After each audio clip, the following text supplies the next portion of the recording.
China has recently unveiled its sixth generation fighter jet, which is absolutely mind boggling. Not only this, but they have also revealed the WZ-9 Divine Eagle unmanned stealth drone. What should India do now? We are lagging behind. What do you think? In how many years will we be able to build marvels like these? China has unveiled its sixth generation fighter jets, and what India has is the 4.5 generation Rafale. China did it before the US and Russia. What are your thoughts on this? We are still planning to launch the fifth generation fighter jet of our own in 2035. Will we ever be able to cover up the gap between the defense capabilities of China and India? Will the West speed up their launching of the sixth generation fighter jets, of their own sixth generation fighter jets? So, first of all, um, I would like to congratulate China for this superb achievement. I mean, it's not easy to achieve what they've achieved. They've done it before the US. I'm not sure if the US has a working prototype of a sixth generation fighter jet. Maybe they do. Maybe it's secret or whatever. But the Chinese have gone ahead and revealed it. They've actually flown it. So a great achievement by China. And this is what happens when you put in decades of incredibly hard work and you're completely focused on your national priorities. So good job, China. I would like to congratulate our Chinese friends for what they've achieved. Now, what about India? What about the US? What about Russia? I'm sure the US has a sixth generation fighter jet program.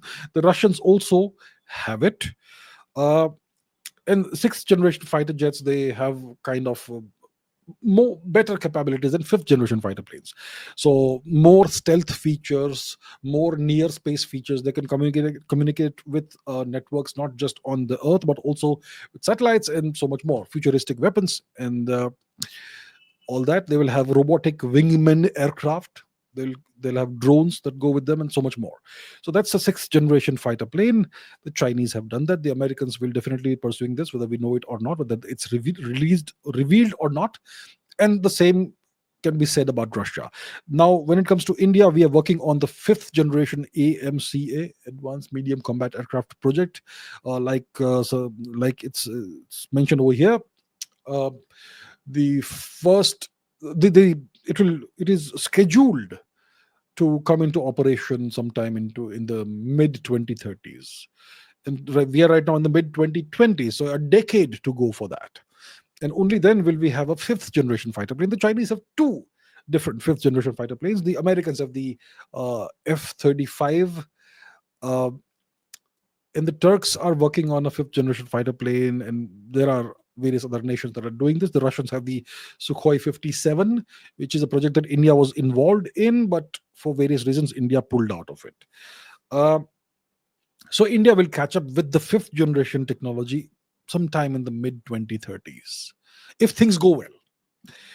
And we can also start working certainly in parallel on sixth generation fighter plane technologies. We certainly can do that on the drawing board and uh, create small scale models and all that. But the main problem that India is facing when it comes to fighter planes is jet engine technology. That's the problem that India is facing, and that's an Achilles heel. Okay, that's something. See, the jet engine is what powers your plane. You may have the best designs in the world, the best airframes, and all that stuff. But if you don't have the jet engine technology, then you will forever be dependent on somebody else. And I think we are buying the American General Electric F404 jet engine for the Tejas fighter jet, and the Americans are withholding that right now as a means of squeezing India, arm twisting India. So the entire Tejas fighter plane program can essentially be shut down if the Americans don't supply these jet engines. So that's the conundrum India faces. So I would say that India needs to acquire jet engine technology, acquire it, develop it, buy, beg, borrow, steal, do whatever it takes, but get it done. The best solution is to pay whoever is willing to sell it to you. Pay whatever they're asking for, just get the technology, get the ability to manufacture the entire jet engine 100% indigenously in-house in India. Pay for it if required. I'm not sure why it takes so long. I mean, there are countries that are definitely willing to pay for technology. Obviously, they will charge you an arm and a leg. It's not going to be cheap, but it's not like India doesn't have money, right? We have money for all kinds of schemes, freebie schemes, and I'll not name them, but you know what I mean. We have the money. The question is, will somebody be willing to sell jet engine technology? There has been talk of the French Safran getting involved and helping India with the Kaveri jet engine. So that's an option. The Americans will never sell you 100% of the technology. They'll always leave something out. The French may perhaps be more amenable to selling 100% of jet engine technology. Maybe not the best technology that they have, but maybe one generation behind, which is okay, which is fine. So we should pursue that. And obviously, then there is Russian technology. The Sukhoi 30 fighter plane, the Sukhoi 35 also uses a Russian jet engine called the Saturn AL-31 jet engine.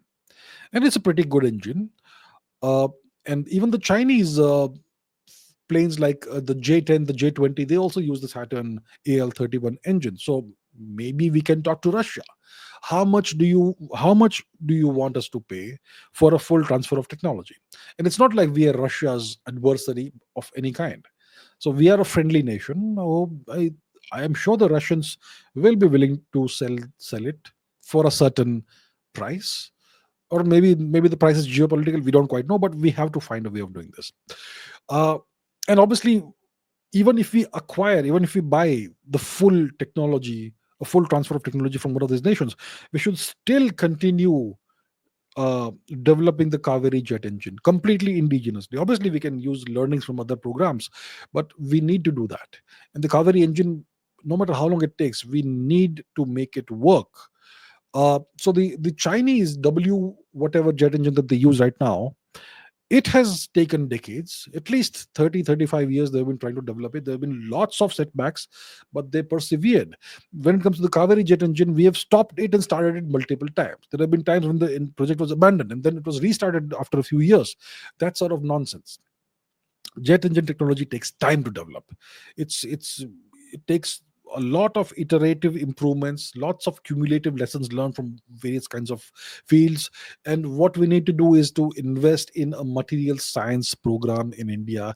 I cannot think of a single Indian research institution that has a a, a world class material science program. Material science is developing exotic and highly resilient materials that can withstand temperature, that will melt steel, single crystal, nickel blades and whatnot. You need that sort of technology to be able to develop the components of the jet engine, and to be able to develop components that can withstand incredibly high temperatures and pressures for incredibly large amounts of time. So that's a process that takes years. So we have to keep persevering with this. So we are definitely far behind the Chinese and even the fifth generation fighter planes that the Americans and whoever else, Russians, have developed it. Uh, the main Achilles heel for us is the jet engine technology. We don't have it. We need to find it somehow, acquire it somehow. The Chinese tried reverse engineering the Russian jet engine, but eventually, through whatever process, they've been able to develop their own jet engine technology. I'm sure it's not great yet, but at least they are able to use their own jet engines. So that's the main issue that India needs to address right now in the coming, let's say, 5-10 years: jet engine technology. In the meanwhile, we should also work on unmanned aircraft technology. We have a working Kaveri engine that can power unmanned aircraft, drones, the Ghatak drone, and so on. Uh, Dry tests are going to happen soon in Russia. We don't even have a test bed in which we can test jet engines. We don't even have that. So I think India needs to wake the hell up. Uh, I'm sure the future can be bright if the right steps are taken. So let's hope for the best. That's what that's what I can say.